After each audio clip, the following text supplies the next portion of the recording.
আসসালামু আলাইকুম ওয়া রাহমাতুল্লাহ। বাংলাদেশ থেকে 20,000 ইসকন সদস্য ভারতে গিয়েছে ট্রেনিং নেওয়ার জন্য। সোর্স জানিয়েছে বাংলাদেশ থেকে ভারতে প্রায় 20,000 ইসকন সদস্যকে ট্রেনিংয়ে পাঠানো হয়েছে। তাদের সন্ত্রাস ও উগ্রতা মোকাবেলায় বাংলাদেশের কতজন কমান্ডো ট্রেনিং নিয়েছেন বা নিচ্ছেন। সময় থাকতে শক্তি অর্জন করতে হবে ও প্রস্তুতি নিতে হবে। শুধু শারীরিক শক্তি নয়, বিভিন্ন ক্ষেত্রে শক্তি অর্জন করতে হবে। মনে রাখবেন, বিজয়ের জন্য সংখ্যা বাড়ালে হবে না, শক্তি বাড়াতে হবে।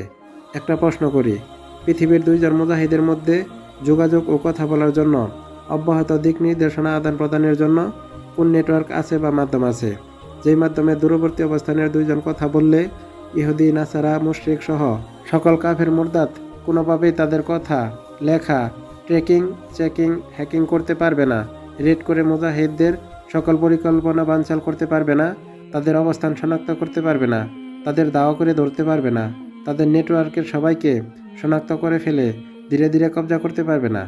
না এমন কোনো মাধ্যম, নেটওয়ার্ক, সফটওয়্যার, স্যাটেলাইট মুসলিমদের হাতে নেই। যাদের হাতে টাকা পয়সা আছে তাদেরকে ইহুদি, নাসারারা গণতন্ত্র, সমাজতন্ত্র এর জালে আটকে রেখে দুনিয়ার বুকবিলাসে মুক্ত রেখেছে। যাদের ইচ্ছা আছে তাদের হাতে সোর্স মাধ্যম না থাকায় কাফেরদের নেটওয়ার্কের মাধ্যমে যোগাযোগ করে জামায়াতবদ্ধ হওয়ার পর আবার তাদের জালে আটকা পড়তেছে। উপায় কি? বিন্দু থেকে বৃত্ত। আগে এক হওয়ার জন্য বিন্দু খুঁজে বের করুন, তারপর সেখানে অভ্যন্তরের আনসারদের রক্ষা করুন, মুনাফেকদের বাহির করে দিন। তারপর বিন্দু থেকে ছোট বৃত্ত, ছোট বৃত্ত থেকে বড় বৃত্ত হবে। বৃত্তের ভিতরে নির্বিঘ্নে চলাচল ও যোগাযোগ করুন। ক্রমাগত শক্তি সঞ্চয় ও বাড়াতে থাকুন।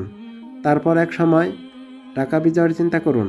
কিন্তু প্রথমে আপনি ঢাকাকে বিজয় করে এক মুহূর্তে সারা দেশে ইসলামী আইন বা শরিয়া কায়েম করতে পারবেন না। চেষ্টা তো 3 দশক ধরে অনেকেই করেছে। তাগুতকে হটানোর চেষ্টা না করে শুধু ভারত বিরোধী জিহাদের চেষ্টা করে জীবন পার করে দিলে আল্লাহ কি ছেড়ে দিবেন? আপনি ঘরে ঢুকে দেখলেন আপনার স্ত্রীর সাথে আরেকজন ব্যভিচার করতেছে। তাই আগে আমাদের নিজেদের দেশের তাগুতকে উৎখাত করতে হবে, তারপর ভারতের বিরুদ্ধে লড়তে হবে। আল্লাহ তাআলা আমাদের তৌফিক দান করুন, আমিন।